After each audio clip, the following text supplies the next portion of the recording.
Welcome back, everyone. Today, we're going to be ranking 10 different SCPs based off your chances of surviving an encounter with them. Now, before we begin, there's two parameters that we need to go over. We need to cover real quick. First off, you're encountering them in the wild, all right? You're not encountering them in a facility or the Foundation or whatever. You're encountering them in your house or on the road, stuff like that. Second off, you know about the SCPs, all right? Like you have knowledge about how to survive them. Because if you didn't, you'd probably be cooked for most of them. Where you're going to have knowledge on how you know what to do with these SCPs, all right? You're not an expert, but you know what to do to survive.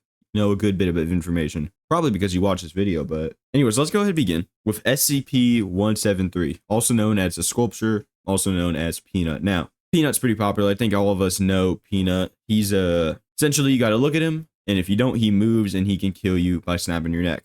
He's like made of concrete, and if he's moving, it sounds like concrete kind of scraping on the ground. You know that sound. It's terrible. I hate that sound, but that's what he sounds like. Essentially, yeah, the gist, he's like the weeping angels from Doctor Strange. You have to stare at him or he moves. So, low-key, even if you didn't know, how to survive this SCP, it's kind of like obvious. Like, let's say you're walking down the street, right? And then you see this dude.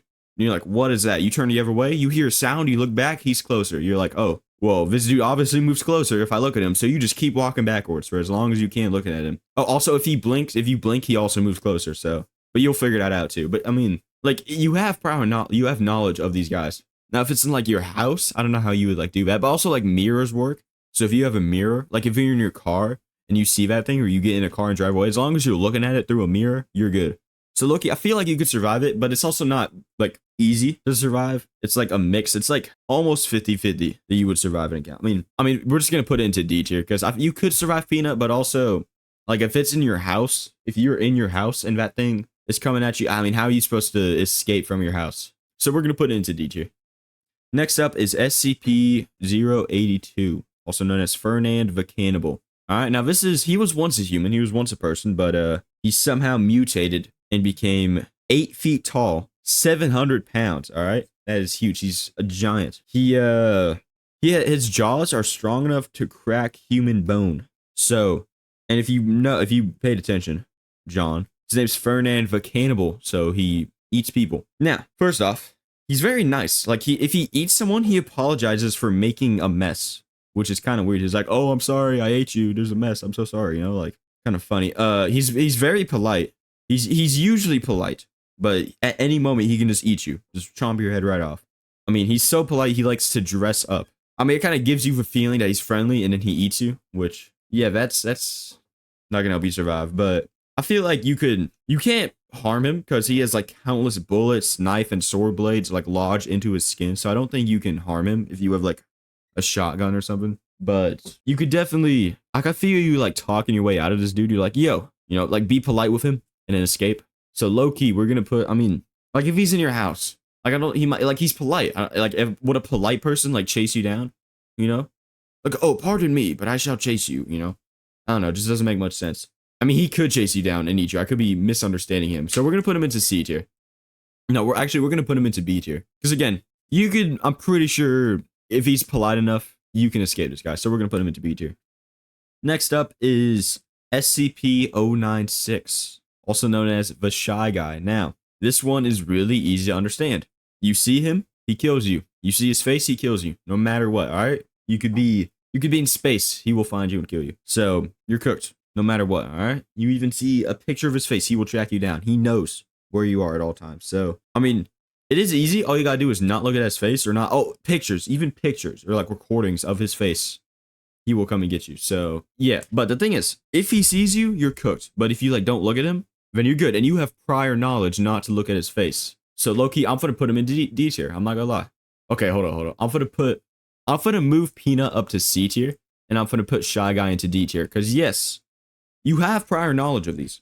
Like I said, so you know if I see this guy's face, I'm cooked. So you won't look at his face. You'll be good. But if you see his face, you're cooked. So we're gonna put him into D tier, and we're gonna move on. SCP-939, also known as with many voices. All right, they're about 7 feet tall, weigh about 550 pounds, and the way they hunt is 1 in packs, and 2 they use imitations of human speech to like hunt you down. So they can mimic the voices of their prey to hunt you down. They can release a gas that can cause temporary amnesia, so you're gonna forget what happens during the event and like coming up to it.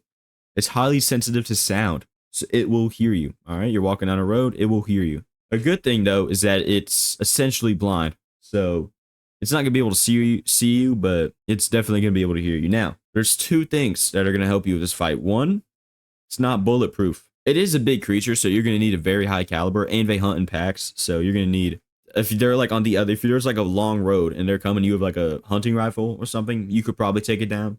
I started blasting. Bang! Bang! Well, I don't see so good, so I missed. Then they ran away. I ran after them. Okay. Bang! Try to shoot them in the back. But I don't run so good either. Anyway. If it's in like your house, you might be cooked. It's also, it doesn't like bright lights at all. So if you have a bright enough light and you shine at it, you might be good. You might be, if you have a really bright light in your house, you might be able to escape or like distract it long enough to escape. So it's like 50-50. Because again, I mean, this is how most of the SCPs are. You're either cooked or you're not cooked. But we're gonna put him into D tier. Next up is SCP-682, also known as the Hard to Destroy Reptile. Now, this thing is very large, very intelligent, and hates all life. Yeah, it's extremely high strength, speed, etc. You're low-key cooked, all right, if this thing gets you, because its primary motivation is the eradication of nearly all life. So its main purpose is to kill everything.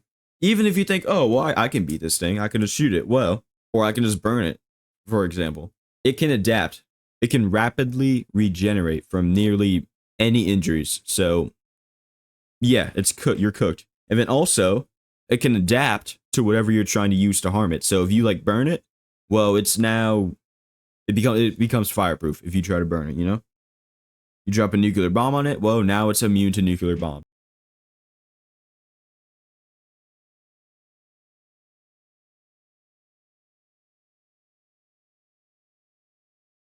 I don't think I need to explain why you're not surviving this thing on your own. And even if you had like an army, you still might be cooked. So we're going to put him into F tier. You're not surviving this one. Next up is SCP-035, also known as the Possessive Mask. Now, it's like a comedy mask, you know, if it was like really popular. Well, it was like popular back in the day, like in like the Renaissance or whatever. It's one of those masks. It can change. It's a comedy mask, but can change to a tragedy mask. But essentially, the gist is, if you're within 5 to 6 feet of the mask, you have like a very strong urge to put it on, and then it makes you brain dead. So like you're just like a puppet. It just controls you. I mean, it also can take over, like its host can, because it's like a parasite essentially. Like it like takes over the bodies and it rapidly erodes them and stuff. And also it can do that to mannequins. So I ran to the end of the road, and when I got there, I thought maybe I'd run to the end of town. Now, if you had to like fight it, I don't know if you can like fight it. Like imagine a mannequin with that mask pulls up to your house, you're cooked. I mean, just think about it.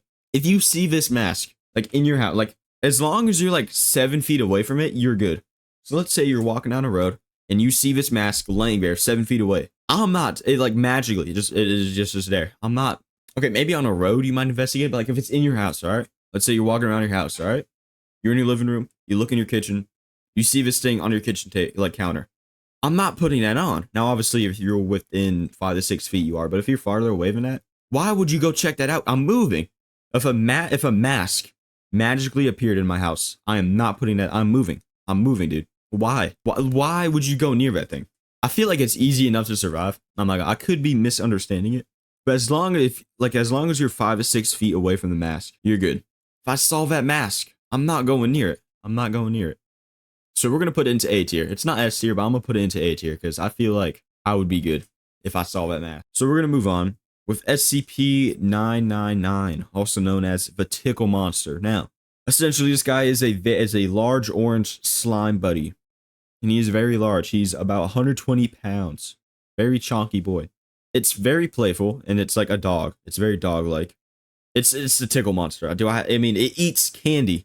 Its diet consists of candy and sweets. That's what it eats to survive. Come on, it's literally just a goofy little dude, you know? Goofy little guy. And he also cures depression. All right? You touch him or you're near him, and you become happy. And he, like, gives you hugs and stuff. Come on. How are you not surviving this thing? How are you not surviving this thing? Now, if you had to fight it, like, you couldn't even fight it. If you wanted to, for some reason, you can't even fight it. Like, how are you supposed to beat a blob of, like, slime or jello? You can't. We're gonna put we're going to put this SCP into S tier because there's no way you are not surviving an encounter with the Tickle monster. Next up is SCP-4966, also known as Tubbioca, Devourer of Souls, Consumer of Secrets, and Lord of Munchies. It's the SCP version of Kirby.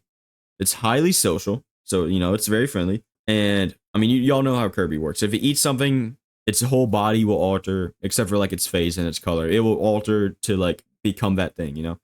Or have traits of that animal. And then after, like, 4 hours, it kind of throws up and goes back to normal.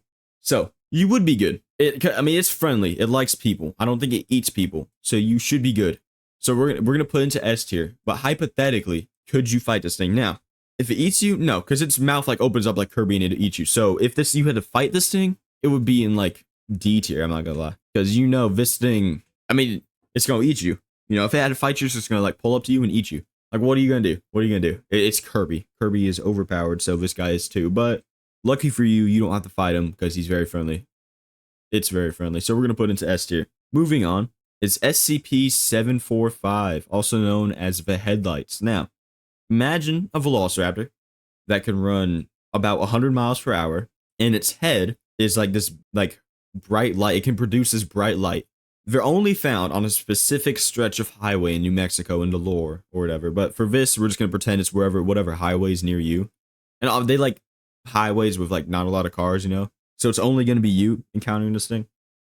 But they hunt in pairs, so two, and essentially they run next to each other, and it looks like a car headlight coming towards you.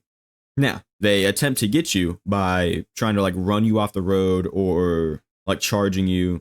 Like they charge at you or like pursue you, stuff like that. And then once you swerve off the road or you stop, they attack you and eat you. I'm not gonna lie, you have prior knowledge. All right, so let's just pretend that you're on that specific patch of road in New Mexico. You know they're on that road. You know there's not gonna be many other cars. So you see two headlights coming towards you.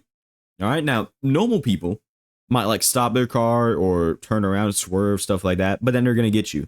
See what I'm finna do and what you're gonna do because you watch this video is you're just gonna go full throttle. All right, you're just gonna slam. I'm just gonna drive through them. I mean, it's like not a Velociraptor, but like what is it gonna do when you hit it with your Ford Semi or whatever you drive?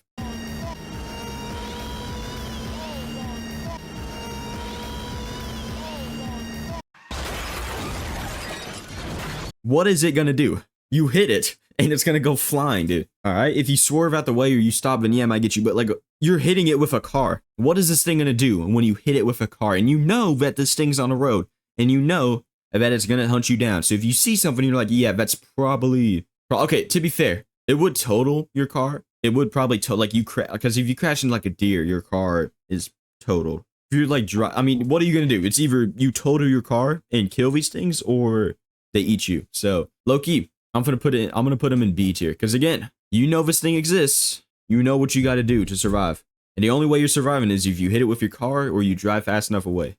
So I'm gonna go ahead and hit it with the car. So we're gonna put it into B tier and move on with SCP-049, also known as the Plague Doctor. Now, this guy he's really just a chill guy. He's trying to cure the world of a disease called the pestilence, which he can't like. No one knows what that is, and of course, because he's a doctor, no one can read his handwriting. So essentially, if he touches you, you're dead. And then he can revive you, sort of, and turn you into like a zombie-like creature, which then you become aggressive, but you're still dead. Now, the thing is, he's low-key a chill guy. You could low-key just like convince him you're a doctor and then just be on your merry way and survive. But then again, if you had to fight this thing, or if he was trying to kill you, you'd probably be cooked. So low-key, I mean, he's like a doctor. Like in the lore, he let himself be captured so he can like work with the other scientists and get free subjects to use in his experiments. So low-key, I could be like, hey, I'm also a scientist. I can help you out, you know, because you have prior knowledge. So you could be like, yo, I can help you. I can help you get your subjects that you need, you know? And he's like, oh, okay, then. And then you just dip once you bring him to like a hospital or something. So we're going to put him into E tier because, again, he can still one-shot you. But, again, that prior knowledge really came in handy for most of these. If you didn't have prior knowledge of, like, most of these, they would pretty much all go into, like, E or F tier. Like, if you didn't know how Shy Guy worked and you just looked at him, you're cooked. All right? If you didn't know how, I guess, the mask worked, you'd be cooked. So you didn't have prior knowledge is saving you, but it's also making the list more interesting, so. But that is the end of today's video. Thank you all for watching. I really appreciate it. If you like this and you want to see more, go ahead, like, subscribe, all that jazz. And in case you don't do that, in case I don't see you again, good afternoon, good evening, and good night.